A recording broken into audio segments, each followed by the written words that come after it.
everyone, and welcome back to the third part of this series, where I go through the build of my elvish kinda looking theme park. Now, first of all, I'd like to apologize if I kinda sound bad. I did buy a new microphone, but yesterday was a national holiday in the Netherlands, and there's a lot of partying going on. It's called Kingsday, or Queen's Day, depending how you look at it, and if you're in the neighborhood around the 27th of April each year, you should definitely drop by Amsterdam and try and have some fun. Though, bring something orange to wear. Some pants, a shirt, or maybe just buy a silly hat on the street on that day. Now, let's go back to the park. My elvish kind of looking theme park. And when I say elvish, I mean... and not elvish as in the ghetto. Though a Graceland theme park would be awesome. So, I've been playing Planet Coaster so much lately I totally forget about the time and I kind of been slacking on my videos. And everything else I'm supposed to do in life, basically. Like pay bills and clean up the house and stuff. Which apparently, for 150,000 euros, it doesn't do on its own. Also, I've been binge watching videos on YouTube to steal, pick up some techniques and tricks from players around the world. I have been looking up many forums dedicated to Planet Coaster and management sims in general. Of course, I've been posting pictures and videos to get the necessary ego boosts here and there. See, most people light up a cigarette after the deed is done. But me, no. I check my views. It's been 2 minutes since I last checked. Maybe somebody watched it already. But in the end, I find playing the game and making vids the most satisfying. Too bad. I couldn't get it up.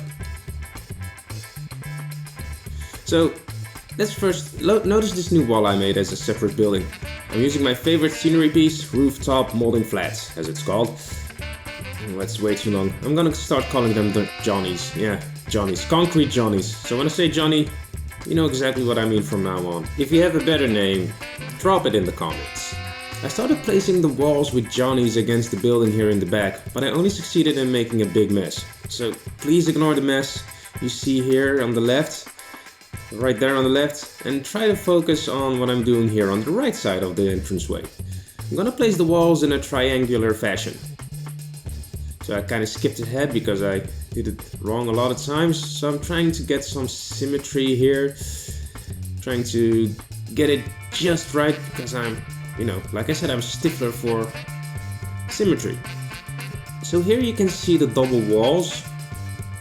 I don't know what I was thinking, but I thought it might be easier to put them here with the outer wall against the, kind of the original building.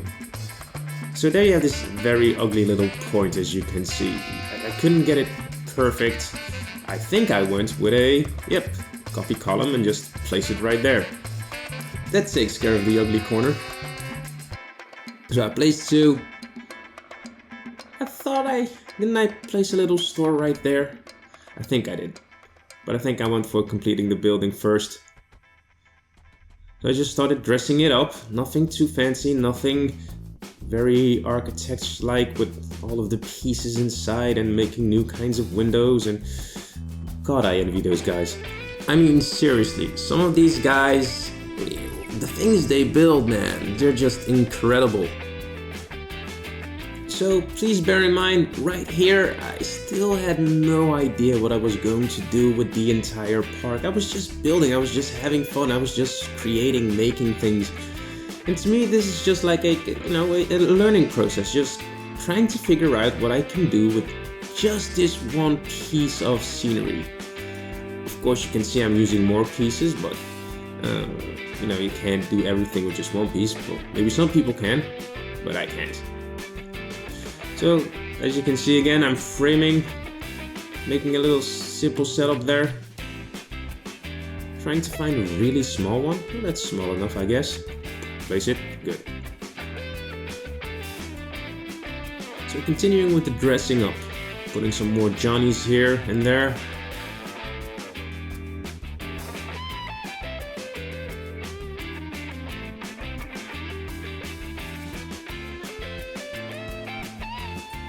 So I extended this roof just a little bit because it fitted better. because you'll have this kind of an overhang over the path. I thought that might be smart. Then I have this little awkward piece sticking out there, which kind of annoyed me. So I thought I'd kind of like fix it like that. But then again, you know, you placed one, now you have to place a lot of them. So I went ahead and did that here.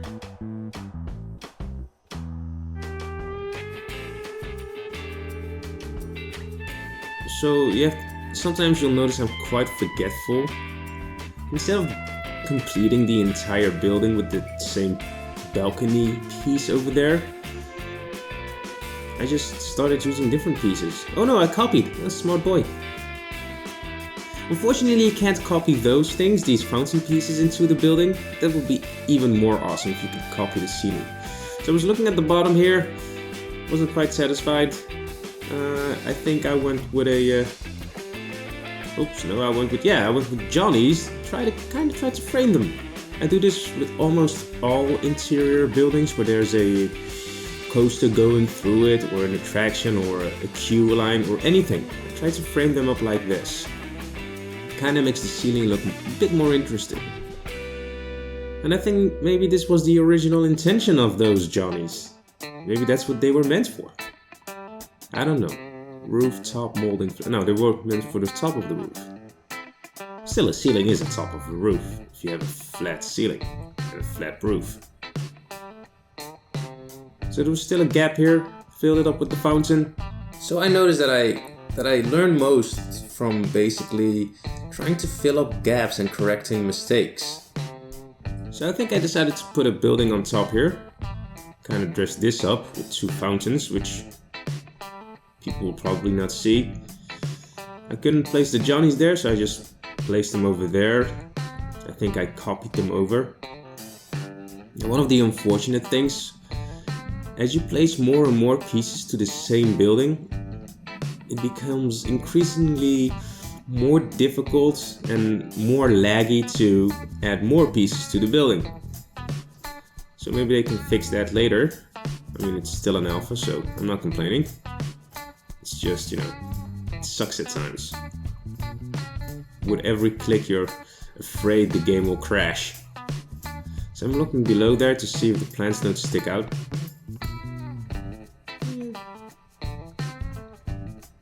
So, as some of you might be able to guess, I was going for an Elvish theme, and it kind of turned into a hanging gardens kind of thing.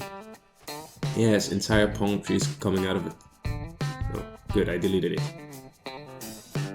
So I just continue with the build because I'm been looking at pictures of Elvish kind of towns, Elvish. Been looking at what's it called? Valley of Imlachus. In the common tongue, it's known by another name. Rivendell drawings that people make from their imagination, and except for the hexagon buildings, there isn't much I can do with these pieces to make it look more Elvish, because now it looks Southern European. Yes, I've been watching the videos. Yeah, just popping things there at random. No clear idea, just looking for symmetry. As you can see, yes, that wasn't a good idea. So more rooftops. One of the things about this game is you kind of keep looking. Oh, this is what I did.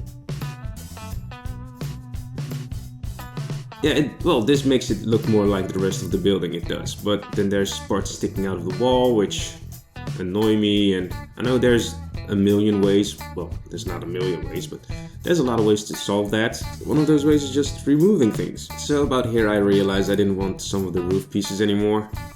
So I started deleting them. Because it's all about the symmetry, baby. It's all about the symmetry. I would really like to have like a stroboscope or a change of seasons in the game, you know? Sometimes snow, sometimes fall.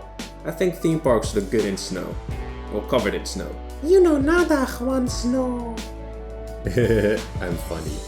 So if you hear any weird background noise, I'm kinda sorry. I have a neighbor who's been building a pond for close to a year now. And we have a crying cat. You might be able to hear him. I think he's gone crazy. I wish I had a super soaker. I could chase him away. All he does is sit in the garden and just cry for no apparent reason. He's not sick. I mean, he's fat. He's eating plenty. We used to have 2 cats. Now we're down to 1. The other one got sick and died. Oh, I miss him. So there, I placed the pool, and now I have a garden on the roof, which is maybe something nice for cities. Gardens on roofs.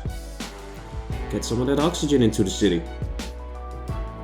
Clear some of those, what's it called? CH2? This is the gasoline. I'm sorry guys, I didn't pay attention in chemistry class. We only had 1 girl and we were all staring at her. And later on found out she wasn't really a girl, just a very fragile guy.